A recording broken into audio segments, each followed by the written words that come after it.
Noite, diga glória a Deus. Abra sua Bíblia, por favor, Evangelho segundo João, capítulo 17. Nós estamos falando, com alguns cultos atrás, já iniciamos, falando sobre as crises da igreja, né? Deus tem ministrado ao nosso coração sobre esse tema. Nós já falamos da crise de autenticidade, de autoridade, crise de fraternidade e, no último domingo, crise de comodidade. Hoje nós vamos falar da crise de identidade que a igreja cristã vive nos dias atuais. Evangelho segundo João, capítulo 17, a partir do versículo 24, diz assim a palavra do Senhor: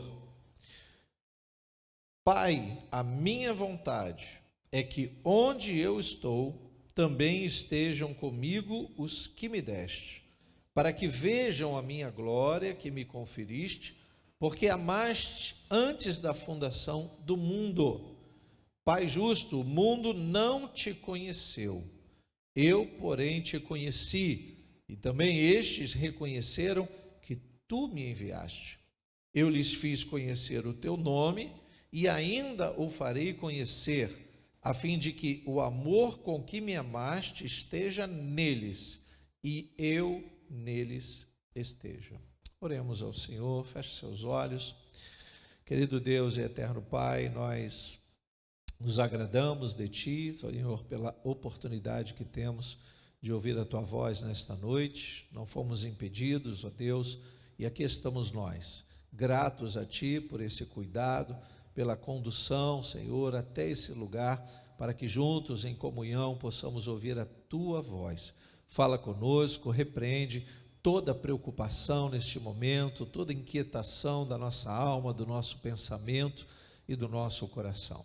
Fala conosco, assim nós te pedimos, nós te agradecemos desde já por tudo, em nome de Jesus, e que todos digam amém. Então, queridos, nós já vínhamos discorrendo já alguns domingos, né? Pelo menos há 4 domingos atrás, nós falávamos da crise, a crise da igreja cristã. O que é uma crise? Crise é um momento em que o descontrole avança, em que as perturbações chegam, não é? O estado emocional é abalado, mas também pensando na igreja, a crise da igreja vai representar um ambiente de fraqueza da igreja. Um ambiente em que a igreja cristã se permitiu chegar. E nós falamos isso com senso crítico, e todas essas crises que temos estudado, né, do quanto a igreja deixou de ser autêntica, o quanto a igreja não usa a autoridade que devia usar, o quanto a igreja não desfruta do amor fraterno que foi liberado através de Jesus, e o quanto a igreja entra na comodidade. Nós vamos então falar da crise de identidade. O nome ali está errado, talvez eu tenha passado o nome errado, né? Então hoje não é de comodidade, é crise de identidade. E a gente começa a perceber, logo nesses versículos que nós lemos, a questão da identidade. Jesus está fazendo uma oração, dizendo que o mundo não reconheceu o Pai. O Pai se apresenta, né, à humanidade através dos sinais, das maravilhas, dos milagres. Os profetas são anunciadores de Deus. Os homens que mantêm uma relação com o Senhor fazem este papel, os heróis da fé. Mas quando Jesus chega e se apresenta como o próprio Deus, aqueles homens que ali estavam, a humanidade do tempo presente naquela região, não o reconheceu. Por que será? Se Jesus fez milagres, ressuscitou mortos, se Jesus promoveu a paz, se Jesus estava trazendo o reino de Deus na terra, estabelecendo o reino na terra, por que não reconheceram? Talvez aí a gente possa entender da nossa dificuldade de dar valor ao que realmente tem valor, de identificar com facilidade o que é verdadeiro e o que é falso. Você já fez prova de múltipla escolha? A gente fala que é mais fácil, né? Mas dependendo da pergunta capciosa, não é tão fácil identificar a resposta certa. Você lembra aquela época em que colocava V de verdadeiro, F de falso? a gente se confundia, a pergunta tinha um grau de dificuldade. Então, nos nossos dias é exatamente assim. Nós temos uma certa dificuldade de identificar o que é verdadeiro e do que é falso. Isso piora se nós falarmos da igreja moderna, que vive essa crise de identidade. Em primeiro lugar, o que significa identidade? É o documento, é o modo de resumir e apresentar quem nós somos.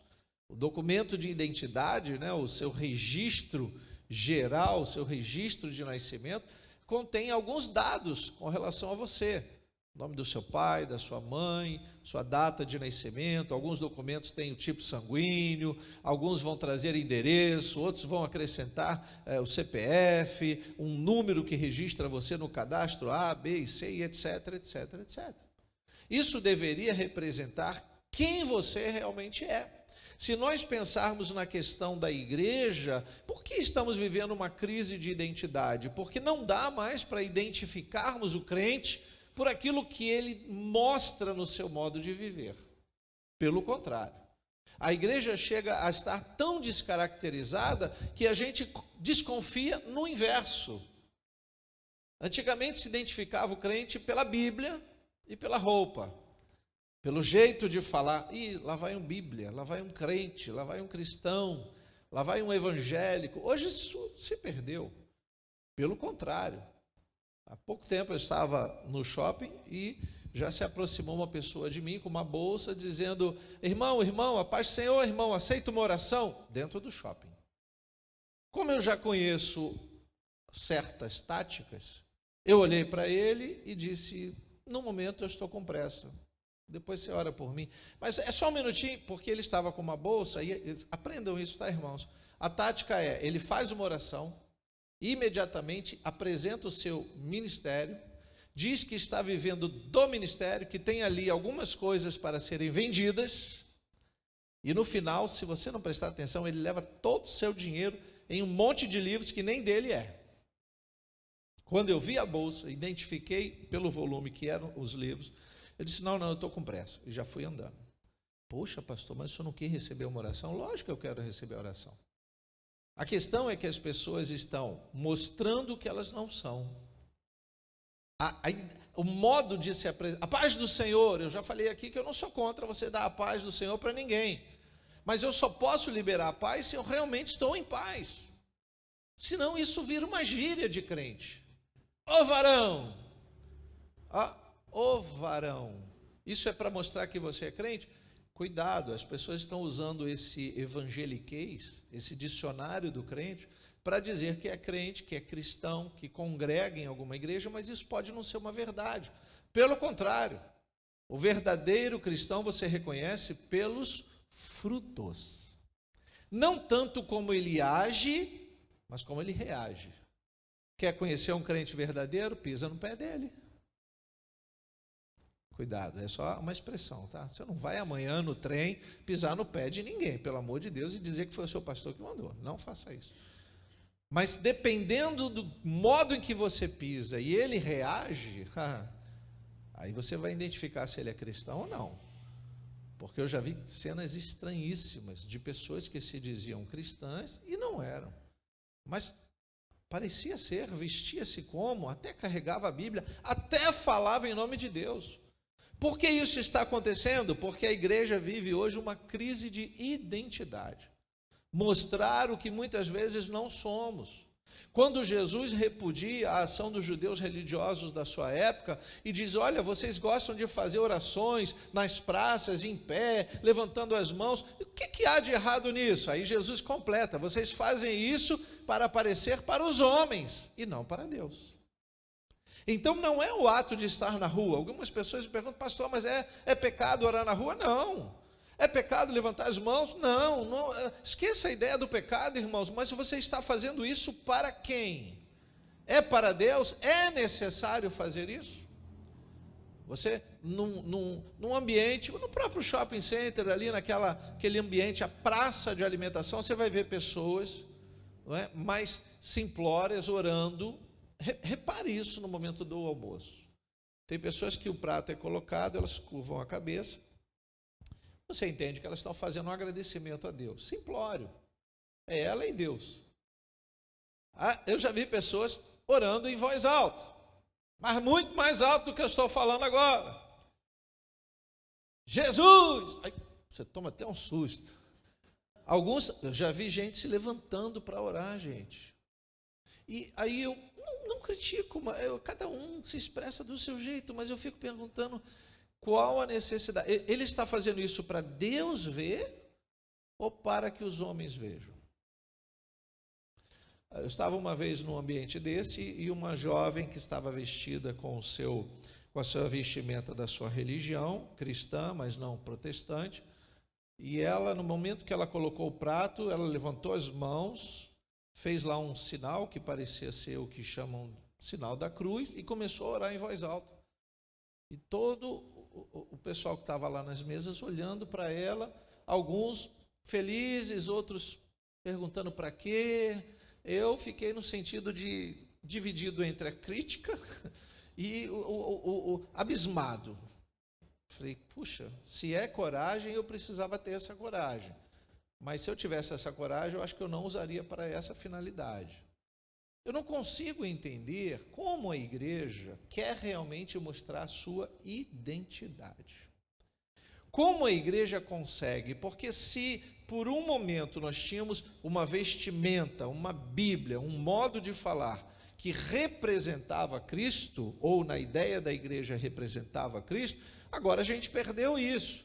Mas mais do que nunca nós podemos apresentar Cristo através do nosso testemunho. Quer conhecer o irmão de fato, a irmã de fato? Rede social é um bom caminho. Facebook, Instagram e outros aplicativos de rede social, outros meios de você, talvez você conheça.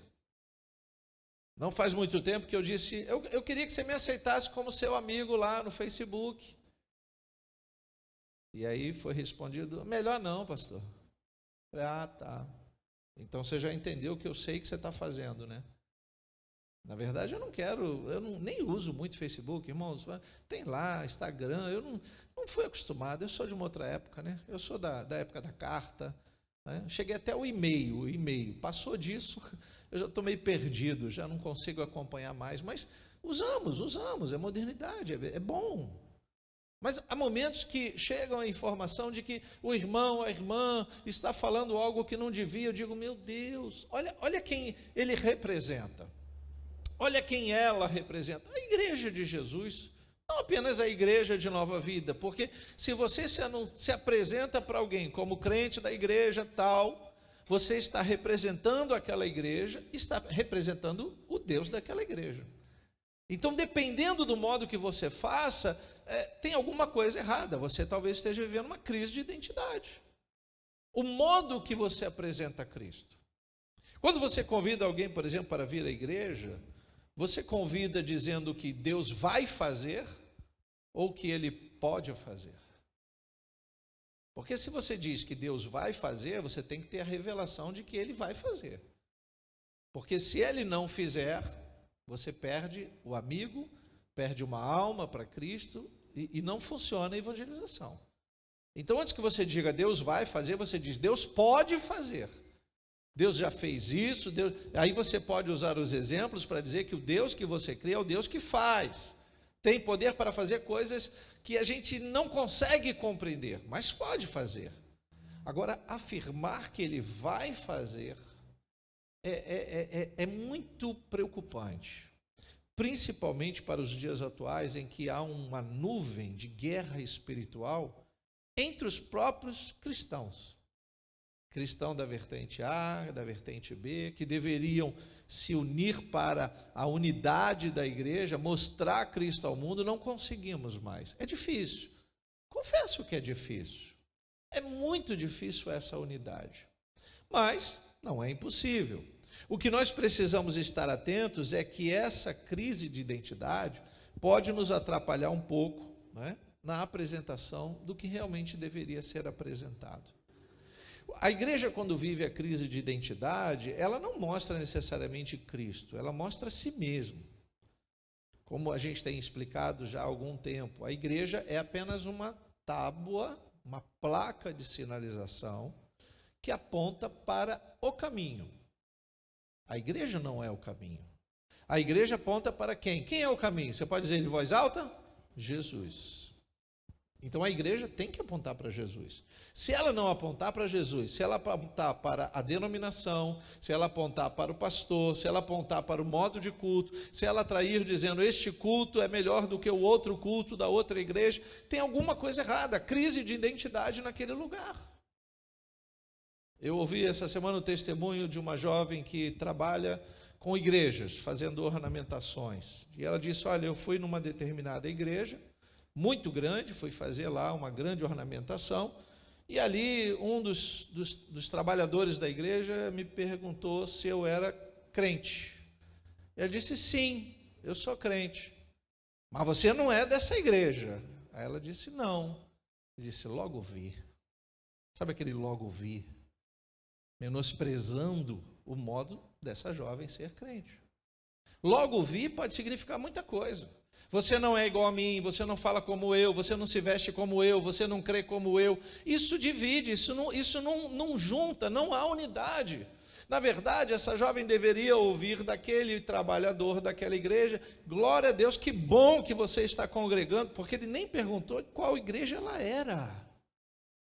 Ele só entendeu que não era da mesma denominação dele. O que ele fez? Acepção de pessoas. Isso tem se tornado mais do que uma crise, eu acho que é um pandemônio. Eu acho que isso é um caos no ambiente da igreja. E nós deveríamos, como estamos sendo ministrados pelas crises aos domingos, nós devemos ter mais atenção, queridos. Porque é como se apresentássemos uma identidade falsa. Eu já contei aqui para os irmãos, quando eu era mais jovem, eu gostava de andar de moto. Hoje eu não ando mais, não tenho mais essa... Eu gostava muito de andar de moto. Meu irmão mais novo tinha uma moto. Eu sabia andar de moto, mas não tinha habilitação para moto. Na verdade, não tinha nem para automóvel que girar moto, né? Não conhecia Jesus, estava vivendo aquele modo, né? Então, o que eu fazia? Quando eu pedia a moto do meu irmão, eu sem juízo e ele menos juízo ainda, dizia, pode pegar.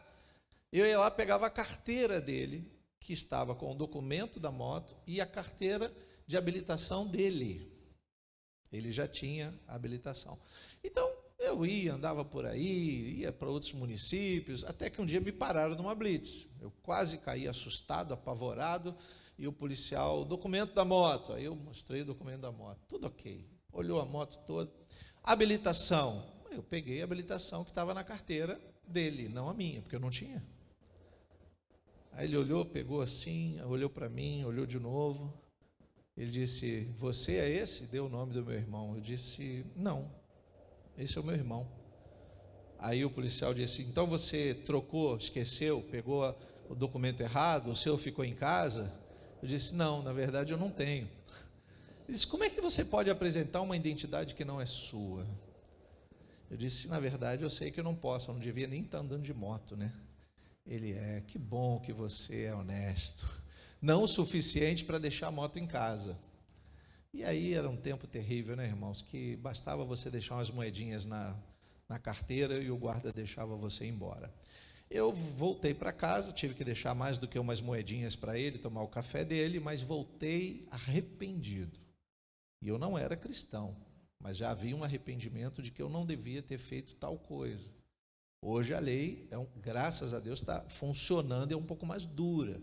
Se você for pego dirigindo o carro em nome de outra pessoa e sem habilitação, essa outra pessoa é punida. Você também é punido, mas ela é punida. Isso está funcionando, tá? Graças a Deus. Lei tem que funcionar, concordemos ou não, tem que funcionar. Justiça é justiça. O que eu fiz? Eu apresentei uma identidade que não era minha. Eu fiz aquilo no impulso e quem sabe ele não perceberia. A questão é que o mundo percebe quem nós somos e quem nós não somos.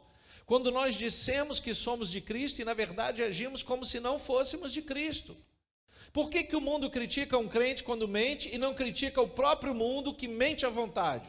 Porque o crente, o cristão, ele deveria ser visto no ambiente da verdade, não da mentira. Então, se um crente é pego mentindo, a vergonha é muito maior do que se você não fosse crente. exatamente porque a nossa identidade é representando assim o Deus da verdade. E o mundo sabe disso. Então, quando a gente começa a entender sobre esse modo de mostrar um documento que não é legítimo, não é só a gente dizer que somos de Cristo. Nós precisamos mostrar isso, queridos.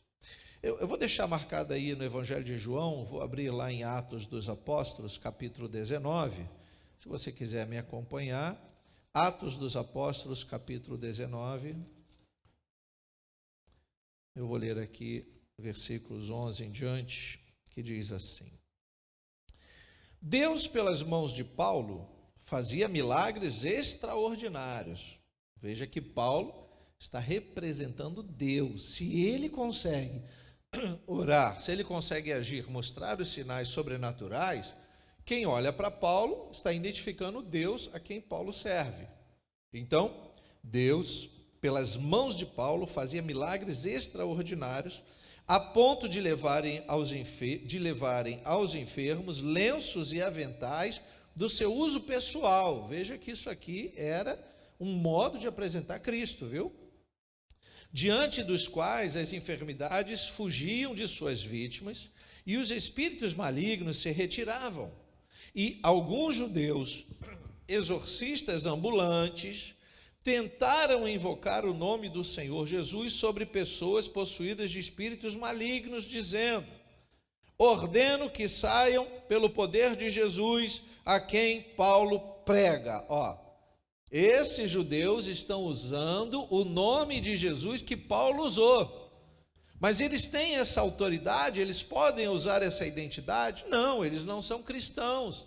Eles ainda estão presos no judaísmo, mas eles eram exorcistas ambulantes. O texto diz que eles gostavam de fazer determinadas práticas para atrair a atenção do povo. Então, se eles já faziam isso e enganavam bem o povo, vamos enganar agora porque está funcionando com Paulo. Se eles identificam Paulo enganador ou não, não sabemos, mas eles identificam que é possível fazer coisas sobrenaturais no nome desse Deus que Paulo está pregando. Então eles tentam usar essa mesma identidade. Vou ler de novo o versículo 13. Alguns judeus exorcistas ambulantes, olha aí, tentaram invocar o nome do Senhor Jesus sobre pessoas possuídas de espíritos malignos, dizendo: ordeno que saiam pelo poder de Jesus. E aí eles vão além. Como eles não conhecem Jesus, eles conhecem Paulo. Saiam em nome de Jesus a quem Paulo prega. Não ia ter dúvida para o demônio, né? O demônio ia ouvir aquilo e falar: bom, eles estão me expulsando em nome de Jesus, e é o mesmo Jesus que Paulo prega, mas não funciona assim. Não é só usar o nome de Jesus, não é só conhecer a prática, não é só falar os mistérios, não é só imitar as coisas. Alguma coisa está acontecendo, a igreja está perdendo essa crise, está vivendo essa crise de identidade, está perdendo a identidade verdadeira. Esse dia eu recebi a imagem de uma igreja, cujo título é Igreja Cristã Nabaçúbia. Nabaçúbia. O que seria Nabaçúbia? Quando você identifica a Igreja Batista, Igreja Assembleia, Igreja Nova Vida, Igreja Presbiteriana, tem um motivo de ter um nome. O motivo é: esta reúne o presbitério, presbiteriana. Congregacional, congrega o povo. Assembleia de Deus, Deus reuniu os santos. Batista, fundada através do arrependimento de João Batista. Nova Vida, proporcionar uma nova vida na caminhada do crente. Cada igreja vai ter uma história. Qual é a história da igreja cristã Nabaçúbia? Eu estou dando até uma ênfase, né? Nabaçúbia. Eu quero dizer que aqui é um lugar extremamente espiritual, ao ponto das pessoas falarem mistério, até falando o nome da igreja. Não sei o que está acontecendo, mas eu poderia atribuir uma crise de identidade. Vou continuar lendo aqui para você.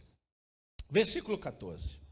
Os que faziam isto eram 7 filhos de um judeu chamado Seva, sumo sacerdote. Vê que o texto trazer o número dos filhos é algo importante, tá? Quando a gente lê a Bíblia, tudo tem um porquê.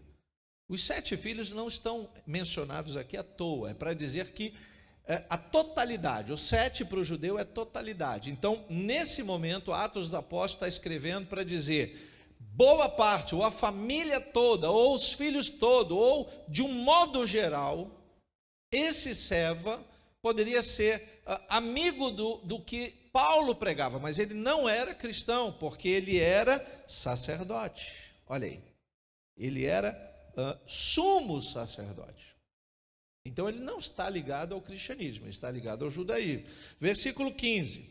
Mas o espírito maligno lhes respondeu, conheço Jesus. O diabo conhece. Sei quem é Paulo, mas vocês, quem são? Mostra a identidade. Mostra a identidade de vocês. Vocês têm vida com o Cristo? Vocês seguem a uma comunhão dos santos que se reúnem para louvar a Cristo? Os demônios podem fazer questionamentos a esses aqui que estão usando o nome de Cristo, mas não tem relação nenhuma com Cristo. E aí não deu certo o exorcismo, né? Versículo 16. E o possuído de espírito maligno saltou sobre eles, dominando a todos, e de tal modo prevaleceu contra eles que nus e feridos fugiram daquela casa. Foram envergonhados. Eles estavam usando, entre aspas, uma identidade falsa. Nós temos autoridade, deu uma carteirada no demônio. Crente que pega a Bíblia, crente que ora, crente que... Calma, irmão, devagar. Porque se o demônio identifica você como um falso crente, vai virar-se contra você. Vai ficar estreito para o teu lado. Nem todo aquele que disser Senhor, Senhor, vai exercer uma autoridade legítima. Isso é perigoso demais. E aí eu não sei se você já se perguntou, né, sobre isso. Por que Deus permite essas coisas, né? Por que Deus não manda logo fogo do céu para consumir essa falsidade ideológica? Porque Deus é misericordioso. Ele não tem prazer na morte de ninguém que morre perdido. Deus tem prazer na morte dos santos. O amor de Deus está aplacado nesse mundo, irmãos. Por isso que ele não destrói nesse sentido. Por isso que a misericórdia dele dá tempo. E a palavra de Deus tem respostas, hein? Eu vou trazer a resposta dessa pergunta que eu fiz. Por que Deus não acaba com tudo de uma vez só? Por que Deus não queimou com o fogo dos céus esses 7 falsos crentes que usavam o nome de Jesus, o nome de Paulo? Por que eles não fizeram? Por que Deus não faz isso? Vou responder, versículo 17, continua lendo. Este fato do demônio batendo nos filhos de Seva chegou ao conhecimento de todos os moradores de Éfeso, tanto judeus como gregos. Veio temor sobre todos eles, olha aí, e o nome do Senhor Jesus era engrandecido. Até na falsidade. Pastor, por que a igreja A continua fazendo tal coisa, se eles não são crentes coisa nenhuma? Porque independente do que eles venham fazer de um modo ou de outro, o nome de Jesus será engrandecido, tanto nas coisas boas, quanto nas coisas ruins. É difícil entender isso? Não, irmãos. Nós somos para Deus, Paulo diz, o bom perfume de Cristo, tanto para os que se salvam, quanto para os que se perdem. Para os que se salvam, cheiro de vida. Para os que se perdem, cheiro de morte. Se eu uso os dons, os talentos, a sabedoria, tudo que Deus me deu para o bem do reino de Deus e ajuda uma pessoa a encontrar a Cristo, o meu esforço chega ao trono com cheiro suave, cheiro bom. Mas se eu negligencio isso, se eu não me coloco à disposição do reino de Deus aqui na terra, e aquela pessoa morre perdida, eu posso exalar um perfume fétido, cheiro de morte. É como se Deus abrisse o frasco da minha vida e dissesse, não foi esse perfume que eu fiz, tampa de novo esse negócio. E dá a oportunidade de eu ser diferente. Se você ainda não está envolvido nas coisas do reino de Deus, é uma oportunidade que você tem, ouvindo essa mensagem, de se envolver com as coisas de Deus, de alguma forma. quer seja nos ministérios da igreja, quer seja no seu ir e vir do trabalho para casa, falando de Jesus, colocando um louvor no rádio, né? Praticando o perdão, o amor, a longanimidade, a mansidão. Você tem várias oportunidades de apresentar Cristo, que não necessariamente estão ligados à igreja. Se você consegue fazer isso na igreja, ótimo, você vai ter um grupo de pessoas pensando como você. Versículo 18. Muitos dos que creram vieram confessando e denunciando publicamente as suas próprias obras. Você entendeu o que está acontecendo aqui, né? Quando ouviram que o demônio bateu nos filhos de Seva, eles temeram. E alguns confessaram: puxa, eu também estava enganando as pessoas como se eu fosse poderoso, eu tenho que me arrepender. As coisas horríveis da vida, as coisas erradas da vida, quando são reveladas, e os nossos olhos veem, é a misericórdia de Deus em nós para a gente não repetir o mesmo ato. Se você vê alguém fazendo algo que é reprovável, por que Deus mostrou para você? Para que você não faça o mesmo. Só isso. É a misericórdia de Deus na nossa vida. Alguns entendem que não, Deus mostrou, eu vou sair por aí, eu vou destruir, eu vou falar, eu vou difamar. Calma, há texto e contexto. Mas no primeiro momento você deve pensar: se Deus me mostrou tal coisa errada que fulano fez, além de eu ter que orar por ele, talvez aconselhá-lo ou levar isso ao conhecimento de uma autoridade, a primeira coisa que eu entendo é: Deus está me mostrando o que eu não devo fazer. Se eu reprovei para ele e reprovei para mim mesmo. Mas em tudo Deus é glorificado, até nas coisas erradas. Por quê, pastor? Porque aqueles que fazem tais coisas erradas dão oportunidade para que os que vêm glorifiquem o nome do Senhor nos lugares em que as coisas certas são feitas. Só isso, irmãos. Quando a gente traz essa reflexão pesada, né? Falar de crise é algo pesado. Pastor, estamos refletindo sobre isso alguns domingos. Sim, irmãos, isso é importante para o teu crescimento. Que se você concorda que a igreja está vivendo uma grande crise de vários modos, você não precisa entrar nessa. Você pode ser um crente diferente, genuíno, autêntico, que ora, que jejua, e Deus vê, não que o seu pastor necessariamente veja. Não precisamos agradar aos homens. Nós verdadeiramente agradamos a Deus em primeira instância e nos submetemos à autoridade dos homens. Mas não vou inverter isso. Fazer para que os homens vejam e só temer a Deus com medo de ir para o inferno, tem alguma coisa errada. Versículo 19. Também muitos dos que haviam praticado magia, reunindo seus livros, os queimaram diante de todos. Calculado o valor dos livros, verificaram que chegava a 50.000 denários. Você pode transformar isso aí numa modificação monetária para 50.000 dinheiros. 50.000 alguma coisa, irmãos. 50.000 reais é muito dinheiro. Versículo 20. Assim, a palavra do Senhor crescia e prevalecia poderosa. Quando as obras erradas apareciam, as obras verdadeiras emergiam. As pessoas tinham condição de ver o que era certo, o que era errado. Então, quando você perceber algo errado acontecendo no universo cristão, além de você ter um senso de crítica, isso Deus está mostrando para que você consiga fazer uma correlação ao que está sendo feito de certo e o que está sendo feito de errado. Isso é importante demais para nós, queridos. Está aí a resposta por que Deus não manda fogo do céu e não queima tudo. Porque mesmo a gente olhando determinadas práticas tão erradas, tão estranhas, tão diferentes do evangelho genuíno de Jesus, mas mesmo assim o nome de Deus é glorificado. Isso aqui tem uma relação interessante, porque vai revelar o caráter desses filhos de Seva, desse sumo sacerdote. O caráter, na verdade, revela quem a pessoa realmente é. Isso é indiscutível. Isso está sendo apresentado aqui por quê? Porque o juízo final, o nome já diz, é final. Então não adianta eu ficar jogando pedra na casa do vizinho, na igreja do vizinho.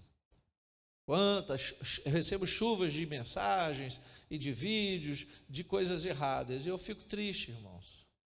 Mas ao mesmo tempo que eu fico triste, eu peço ao Senhor para que a gente não caia no mesmo erro, eu e você juntos. Então, quando eu vejo determinadas coisas acontecendo, eu digo, puxa, ainda bem que eu não estou nesse caminho. Senhor, qual é o caminho? Estou no caminho certo? Devo continuar nesse caminho? Então, para que servem as obras erradas? Para revelar também as obras que deveriam ser as verdadeiras. A identidade verdadeira. Eu trabalhei numa empresa de transporte e, graças a Deus, eu fico feliz de poder ter ajudado muitas pessoas que entraram como ajudante, depois se transformaram em motoristas. E houve uma situação em que vários ajudantes quiseram crescer no emprego, né? Ganhar um salário melhor, um salário de motorista melhor, e eu fui até o patrão, representando os funcionários, eram cerca de 10, 12 funcionários. Eu disse, patrão, eles querem, já dirigem, querem fazer autoescola, querem tirar carteira, e etc, etc. E era uma carteira especial, categoria D. Eu disse, vamos fazer um empréstimo. Eles vão pegar esse dinheiro, vão tirar a carteira e vão crescer na empresa. Vamos fazer um projetinho de crescimento na empresa. Isso foi a coisa mais importante que eu fiz, mas infelizmente 2 ajudantes compraram carteiras falsas, porque era mais rápido, mais barato, eles botaram o dinheiro no bolso, ficaram com aquilo ali, quando deu o tempo determinado, fizeram as provas na empresa, foram aprovados e viraram motorista. Até que, determinado dia, o primeiro motorista foi parado lá na divisa da Polícia Federal em Niterói. O senhor gerente, sou, então dá um pulinho aqui. Cheguei lá, pois não, sou policial. Motorista não é motorista, né? A carteira dele é falsa. Aí eu olhei para ele e falei, Jesus, que coisa horrível. Olha a vergonha. Se ele continuasse como ajudante, não teria passado por isso. Envergonhou a ele mesmo. Ele representava quem? A empresa. Para piorar o negócio, no mesmo dia, quase no momento que eu estava lá, o policial mirou agora essa empresa que eu trabalhava. Então, todos os caminhões dessa empresa ele ia parar. E no mesmo dia ele pegou um segundo motorista. Enfim, a gente teve que resolver, descontando do funcionário, chamar um outro motorista para levar legalmente o caminhão, e ele ia receber lá o processo, aquela coisa toda, mas ele ia pagar todo o valor que ele pegou e ia ser demitido. Um foi justa causa, outro não. E o que eu tive que fazer? Pegar todos os demais e fazer uma vistoria. Graças a Deus só eram 2. E os 2 foram pegos no mesmo dia. Por que essas coisas acontecem? Para aqueles que se esforçaram e tiraram a habilitação legal, fossem louvados. Poxa, que bom que você tirou direitinho, como o patrão ordenou, né? Mas olha para os que fizeram errado e diz, que vergonha. Então as coisas erradas servem para revelar as coisas certas, otimizar as coisas boas, queridos. Vamos continuar lendo aí no versículo 21. Depois dessas coisas, Paulo resolveu, no seu espírito, ir a Jerusalém, passando pela Macedônia e Acaia. Ele dizia, depois de passar por Jerusalém, preciso ir também a Roma. É isso? Não, perdão. Onde é que eu estou lendo? Misericórdia. Perdão. É um outro texto de Mateus, volta comigo. A projeção estava ali. Pastor, só manda uma mensagem a outra. Mateus capítulo 7, vou ler aqui versículo 21. Mateus capítulo 7, versículo 21, agora sim. Nem todo o que me diz Senhor, Senhor, entrará no reino dos céus, mas aquele que faz a vontade de meu Pai que está nos céus. Muitos naquele dia vão me dizer, Senhor, Senhor, nós não profetizamos em seu nome, e em seu nome não expulsamos demônios, e em seu nome não fizemos muitos milagres. Olha o relatório. Então lhes direi claramente, isso aqui é palavras do Senhor Jesus, queridos. Eu nunca conheci vocês, afastem-se de mim, vocês que praticam o mal, porque estavam portando uma identidade falsa. E eu vou além daquele testemunho, tá? Os 2 motoristas que perderam o direito de dirigir, eles eram o quê? Vocês tentam adivinhar? Não, adivinhar não, porque é pecado, né? Mas consegue imaginar? Eles eram crentes. Os dois. Daqueles de entrar na empresa e, Pai Senhor, varão, irmão, glória a Deus, aleluia, vamos orar. Isso, aos meus olhos, era mais reprovável do que a atitude em si de adquirir uma carteira falsa. Olha a crise de identidade que a igreja está vivendo, queridos. Olha que momento difícil que a igreja deveria mostrar Cristo através dos seus atos, seu modo de falar, vestimenta, de todos os modos, mas não consegue. Pelo contrário, está cada vez mais estranho identificar um verdadeiro crente. Está mais difícil, irmãos. De todos os modos. Por que isso? Será que nós não estamos entrando numa crise de identidade? Eu vou voltar lá para o Evangelho de João, que é o nosso texto básico. Capítulo 17, versículo 14. Olha aí. Quando Jesus na oração diz, eu lhes tenho dado a tua palavra, e o mundo os odiou, porque eles não são do mundo, como também eu não sou. Por que eles eram odiados? Porque eles tinham a palavra da verdade. O crente que não é odiado pelo mundo, tem alguma coisa errada. O crente incomoda, irmãos, mas não incomoda por ser crente. Ele não deve incomodar de tanto cantar corinho de fogo na hora errada. Você já foi incomodado por um crente no trem, no metrô? Mas por quê? Ele não está evangelizando? Sim e não. Porque se ele faz daquilo algo irritante, ele não está ganhando almas, ele está afastando almas. Quem nunca entrou numa igreja vai dizer, eu, para ser crente e ficar maluco igual ele, melhor não fazer isso. Melhor continuar no meu mundão aqui fora. Então, ele deveria levar ao pensamento que as ações representam Cristo. Então, ele pode cantar louvores, sim, pelo contrário. Se ele tem uma boa voz, se ele conhece, se ele traz uma canção que vai tocar o coração das pessoas, isso é extremamente positivo. Mas tem determinadas ações que você diz, meu Deus, o que está acontecendo? Não sou muito de andar de trem, mas há pouco tempo eu fui lá fazer uma... Foi quando a última vez? Quando nós fomos com a igreja ver o filho do Billy Graham em Copacabana. Já contei esse testemunho aqui. Fomos e voltamos de trem com um bom número de irmãos da igreja, fomos lá num evento evangélico, e entrei no trem cansado, irmãos, doido para dar aquela cochilada. Eu estou assim, daqui a pouco eu ouço um pá! Era uma senhora vestida de crente, logicamente, a rigor, com uma panderola. E mas muito alto.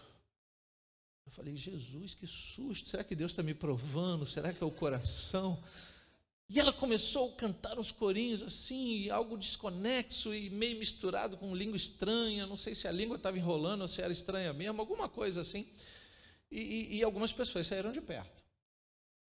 Eu falei, poxa, eu não vou sair de perto, vai pegar mal, né? Aí fechei o olho, daqui a pouco ela apagou assim, sabe? Ela meio que estava em choque, ela entrou um silêncio, trem. Aí pessoas novas entraram e sentaram onde? Do lado dela. Eu falei, ai Jesus. A mulher acorda do nada, irmãos. E pessoas dando pulo. Eu falei, eu acho que está na hora de eu sair daqui de perto, porque essa provação está virando tentação. Que testemunho é esse? Eu tenho que pensar em coisas agradáveis.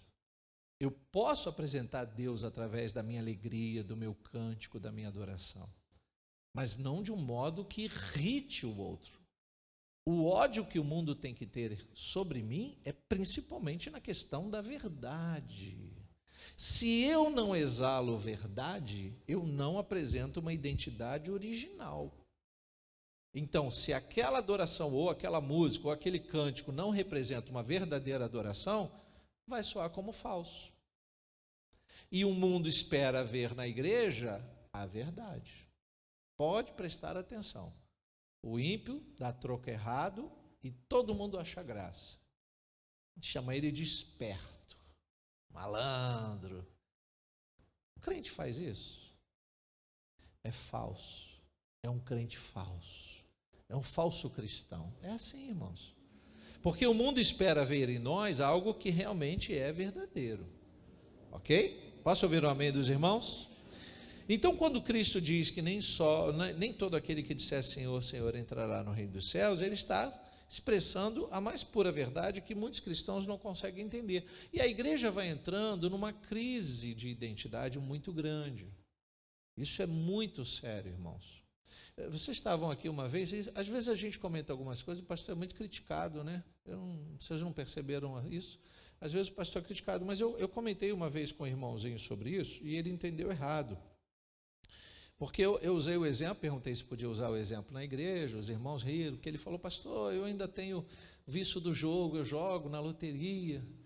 Aí eu disse para ele, irmão, jogo de azar, vai trabalhar, irmão, conquista a sua vida nas coisas boas, porque quantas milhares ou milhões de pessoas colocam o seu dinheiro no lixo jogando numa loteria? Se um ganha, ele está usurpando o dinheiro dos outros. Isso é malicioso e é um jogo de azar, não é de sorte. Jogo de azar porque a maioria tem azar, um ou outro tem sorte, eu diria, não sei se posso chamar assim. Então eu disse para ele, ele falou, mas pastor, se eu jogar, ganhar, não vou dar o dízimo? O diabo é capcioso, né, meu irmão? Aí eu usei o exemplo dele e falei, você vai pecar 2 vezes? Já pecou jogando, vai pecar não dando dízimo? Dá o dízimo, irmão. Aí ele, quando eu falei isso, ele entendeu que ele podia continuar jogando. Passou um tempo, ele voltou a dar esse testemunho falando, né? Quase acertei. Eu falei, você ainda está jogando? Ele disse, mas o senhor falou. Eu não falei que você devia jogar. Olha a diferença do que eu falei, irmãos. Olha a diferença. E aí sabe o que o diabo faz? O diabo usa a nossa boca, né? Quando a gente não vigia, ele assopra aqui e a gente acaba falando o que não deve. O diabo usou o irmão para falar de uma determinada igreja que ganhava dízimo dos traficantes. Eu falei, irmão, você tem razão, mas não é o nosso caso. Não é. O que eu faço é não perguntar para você de onde vem o seu dinheiro, porque é com você e Deus. Pastor, mas se cair uma bola, glória a Deus. Agora, se eu sei que a prática é ilegal, eu vou dizer, leva daqui essas 30 moedas de prata que entregaram Jesus lá atrás. Se eu sei a origem do dinheiro errado, como eu vou aceitar no cofre da igreja? Eu estou tentando ser crente, eu estou tentando fazer a coisa certa. É difícil? Lógico que é. Porque qualquer um diria, que bênção, hein? O diabo perdeu, Jesus ganhou. Não é bem assim, irmãos. Os meios não justificam os fins. Se você é assalariado, se você é pensionista, se é o suor do teu rosto, é bênção. Você está aliançado com Deus, dando o seu dízimo, não importa o valor. Você lavou um carro, R$20, deu R$2 de dízimo, glória a Deus, você é visto como aquele que ganha R$10.000 por mês, igualzinho para Deus. O maior senso de justiça, eu explico sempre isso, é o dízimo. Porque coloca alguém que ganha pouco, exatamente na mesma estatura de quem ganha muito, desde que ambos sejam fiéis em tudo. E os infiéis são infiéis em tudo também. Então, essa ideia de perder a identidade é que nós vamos esquecendo dos princípios básicos. E os princípios básicos, Jesus vai apresentando numa oração sacerdotal, que é o texto básico de João, Evangelho segundo João, capítulo 17. Leia comigo o versículo 20 e 21. Não peço somente por estes, que eram aqueles que lá estavam, mas também por aqueles que vierem a crer em mim, por meio da palavra que eles falarem. Eu estou orando se eles pregam a palavra para que o Senhor os guarde. Versículo 21, a fim de que todos sejam um. E como tu, ó Pai, está em mim e eu em ti, também eles estejam em nós, para que o mundo creia que tu me enviaste. Aqui é o crente verdadeiro dando carteirada no diabo. E independente da luta que ele passa, ele está mostrando Cristo. Quando você faz algo bom e as pessoas sabem que você é de Cristo, o nome de quem é exaltado? O de Cristo. Quando você ajuda uma pessoa, o nome de Cristo é exaltado, glória a Deus. Quando você faz um gesto, por mais que alguém diga, mas é por obrigação, no mundo essas obrigações estão se perdendo. Ser honesto se tornou uma virtude, deveria não ser, deveria ser algo normal.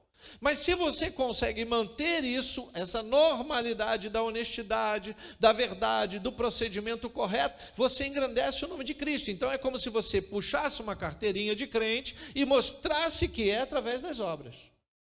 Não pode ser o inverso. Crente dando carteirada. Eu ouço cada história estranha, né? Tinha lá, e eu compartilho com os irmãos, um determinado policial militar que era corrupto, e ele pedia propina lá na empresa que eu trabalhava. E o rádio dele só estava sintonizado numa rádio evangélica. E muito alto, ele era policial, ele vinha paisano, e o rádio alto, e ele gostava de pedir propina às transportadoras. Isso é fato, irmãos. Mas o que me chamava a atenção? Que o rádio era na rádio evangélica, sintonizado lá. Alguns anos atrás não tinha stream, era tudo rádio, né? O rádio. E ele vinha com óculos chips, né? Cantando louvores, era hora de pegar a propina. Aí um dia eu perguntei, porque ele sabia que eu era pastor, né? Eu não dava propina. A gente teve um embate, eu achei até que eu ia correr perigo, que era quase uma milícia acontecendo. Naquela época não tinha esse nome não, né? Mas ele parecia assim, meio estranho. E aí eu falei assim, você é cristão? Ele, sou pastor, sou da igreja XYZ. Eu falei, mande um abraço para o seu pastor. Será que um dia eu conheço ele? Será que um dia eu vou me encontrar com ele? Pô, meu pastor é uma bênção. Ele talvez seja, mas você está longe de alcançar o céu. Eu pensando, né? Se eu dissesse isso, eu estava morto. Eu não estava aqui hoje pregando, né, irmãos? Não estava. A coisa é muito simples de se resolver nos dias atuais. Eu não arrisco isso, eu penso. Não falo tudo o que penso. Mas o que é isso? A identidade. O que ele está tentando mostrar? Que é correto aquilo? Que Cristo compactua com essas coisas? Não. A igreja está vivendo essa crise. É muito sério o que eu estou dizendo. Por quê? Porque ou eu apresento Cristo, ou eu apresento a mim, o pastor, a denominação, menos Cristo. Eu quando trouxe o testemunho desse policial, eu disse o quê? Que o policial exaltou o nome do pastor dele, da igreja dele. Tudo bem, isso é louvável. Se você é feliz na sua igreja, você vai falar, sou da igreja tal, eu sou lá pastoreado pelo pastor tal. Você fica feliz, mas eu não posso colocar isso em primeiro lugar. Primeiro, eu tenho que testemunhar sobre Cristo. Depois eu testemunho que sou da igreja A, B ou C. Quando eu critico determinados comportamentos, certos canais de TV eu não consigo assistir mais, né? Principalmente aqueles que colocam o nome da igreja e não o de Cristo. Ele deveria testemunhar, você sabe da igreja que eu estou falando, né? Ele deveria testemunhar dizendo, eu sou de Cristo. Não, ele diz, eu sou fulano de tal, da igreja blá, blá, blá. Exaltando quem? A Cristo? Mas eles servem a Cristo. Irmão, eu não vou julgar quem eles servem. Uma coisa eu sei, está vivendo uma crise de identidade muito grande. A igreja, no âmbito geral. Eu quero colocar para vocês, antes de eu finalizar aqui, a gente tem a imagem, né? Quando a gente coloca na nossa mente o que é uma igreja, o primeiro símbolo que a gente identifica é a cruz. Aí essa imagem de 3 cruzes representando o Calvário, o sacrifício de Cristo, os 2 ladrões. Então a cruz, ela é trazida como uma simbologia de sacrifício. A cruz vai representar o amor, vai representar o perdão, o ato salvífico de Jesus. A cruz tem várias representações. Se ela é colocada no cemitério, representa a morte. Se ela é colocada na igreja, representa a vida. Então, por que eu estou pregando sobre crise de identidade? Que uma das demonstrações disso é a remoção da cruz nas igrejas. Você já percebeu que tem igreja que não usa mais a cruz? Usa a bandeira de Israel, a estrela de Davi, a arca da aliança, menos a cruz. A cruz foi removida. Qual o motivo de remover a cruz? É porque cruz é morte para você que está morto. Para mim, que estou vivo, representa a vida. Quando eu vejo a cruz vazia, eu me lembro do sacrifício de Jesus. O Deus encarnado foi conduzido, ele foi até aquela cruz para vencer a morte por nós. Você pode dizer glória a Deus por isso? Então é um símbolo de amor, não é de morte. E que seja pela morte, porque nós só vamos alcançar a vida eterna através da morte física. Por isso que o crente não pode ter medo de morrer. Não deve desejar a morte, jamais. Mas ter medo de morrer? Como assim? Você não é salvo? Você não crê quando piscar de olhos, ao abrir você vai estar na glória. Se você não crê nisso, você está vivendo uma crise de identidade. Eu não quero morrer, pastor. Eu não quero morrer, ora por mim. Eu falei, eu vou orar, Jesus pode até salvar você, mas você está com medo de morrer, irmão? Antes de eu orar por você ficar vivo, eu vou orar para você se converter nos últimos momentos da sua história. Porque o crente não tem medo de morrer. Posso ouvir um amém? Eu quase não ouvi de alguns, né? Eu vou perdoar você. Não amamos a morte, não queremos morrer, queremos viver, queremos desfrutar, queremos realizar projetos, mas quando chegar o dia, glória a Deus, eu vou ver Jesus, eu tenho que ter isso bem presente dentro de mim. Do contrário, estou em crise de identidade. Vou mostrar para vocês uma imagem de vida real, tá? Uma igreja, dentre tantas igrejas, na França. Nós temos na França, nós temos... Quase toda a Europa está vivendo uma crise cristã muito grande, e não é uma igreja protestante, mas logicamente você vai identificar como uma igreja. Coloca para nós, por favor. Ela perdeu não só a identidade, mas ela perdeu o caráter de igreja.